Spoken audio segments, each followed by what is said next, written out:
Hi friends, నా హంపీ సిరీస్లో ఈ వీడియోలో మీకు ఒక ఇంపార్టెంట్ టిప్ చెప్తున్నానండి. ఇది బహుశా ఎవ్వరు మీకు చెప్పరు. హంపీలో కమలాపూర్లో ఇది ఆర్కియలాజికల్ మ్యూజియం ఉందండి. మీరు ఫస్ట్ ఇక్కడికి వెళ్ళండి. ఇక్కడికి వెళ్ళాక అక్కడ మ్యూజియంలో మీకు హంపీ యొక్క సిటీ యొక్క ప్లాన్ మొత్తం అక్కడ ఉంటుందండి. ఇదిగోండి, ఇదే model of Hampi. A important places చూడాలి అవన్నీ కూడాను. మాకు యాక్చువల్లీ తెలియక మేము మొత్తం హంపీలో అన్ని గైడ్ని పెట్టుకొని అన్ని చూసుకున్నాక లాస్ట్లో వచ్చేసే ముందు మేము మ్యూజియంకి వెళ్ళామండి.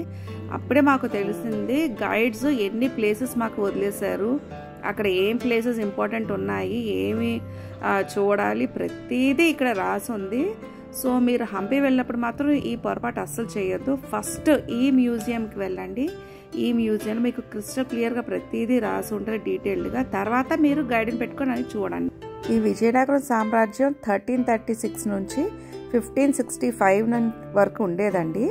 అయితే ఈ డెక్కన్ ముస్లిమ్స్ ఏం చేశారంటే 1565లో మొత్తం ఇన్వైట్ చేసి 6 months పాటు మొత్తం అదంతా తగలబెట్టేశారు. వాళ్ళు ఏం చేశారంటే అప్పుడు ఆలియా రామరాయ అని ఆయన రూల్ చేసేవాళ్ళు అనమాట. ఆ రాజు అతనికి తల నరికేసి అసలు ఈ ఎంపైర్ అంతా చూసి వాళ్ళు పిచ్చి అయిపోయి 6 months పాటు మొత్తం తగలబెట్టేసరికి చాలా సంవత్సరాల వరకు ఇది ఒక అబాండన్ అయిపోయి అసలు దీనికోసం మర్చిపోయారు కూడాను, చాలా సెంచరీస్ వరకు.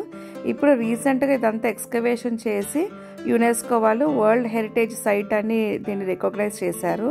సో అంతటి గొప్ప చరిత్ర ఉందన్నమాట మన హంపీకి. సో మీరు ఈ మ్యూజియంలో మొత్తం అక్కడ అంటే వాళ్ళు ఇన్వైట్ చేసినప్పుడు దొరికిన అన్ని విగ్రహాలకి చాలా మటుకు మీరు చూస్తే తలకాయలు అన్నిటికీ బీహెడ్ చేస్తారనమాట. సో అంటే బాడీ వేరుగా తర్వాత హెడ్ వేరుగా అన్నీ దొరుకుతాయి, అవన్నీ పెట్టారు. అట్లాగే అప్పటి కాలంలో ఈ గోల్డ్ కాయిన్స్ తర్వాత ఈ డైమండ్స్ ఇవన్నీ అట్లా బజార్లో పెట్టి అమ్మేవాళ్ళు కదా. సో కొన్ని ఆ కాయిన్స్ కూడా ఉన్నాయి, అవి మ్యూజియంలో పెట్టారు. అలాగే అప్పటి కాలంలో వాడిన పోర్సిలియన్, అదే అండి పింగాణి వస్తువులు, ఇంకా తాళపత్ర గ్రంథాలు, ఇవైతే అసలు చాలా బాగున్నాయండి. అంటే నేను చాలా చోట్ల ఓన్లీ ఏంటి పామ్ లీవ్స్ మీద ఉన్నవే చూశాను, కానీ ఇక్కడ ఫస్ట్ టైం నేను మెటల్స్ మీద రాసి ఉన్నాయి, కాపర్ మీద, తర్వాత రాగి, అలాగే లెదరు, ఇంకా మామూలు తాళపత్రాలు కూడా ఉన్నాయి.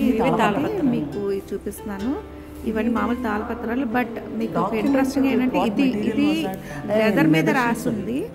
సో ఇది కూడా చాలా బాగున్నాయి.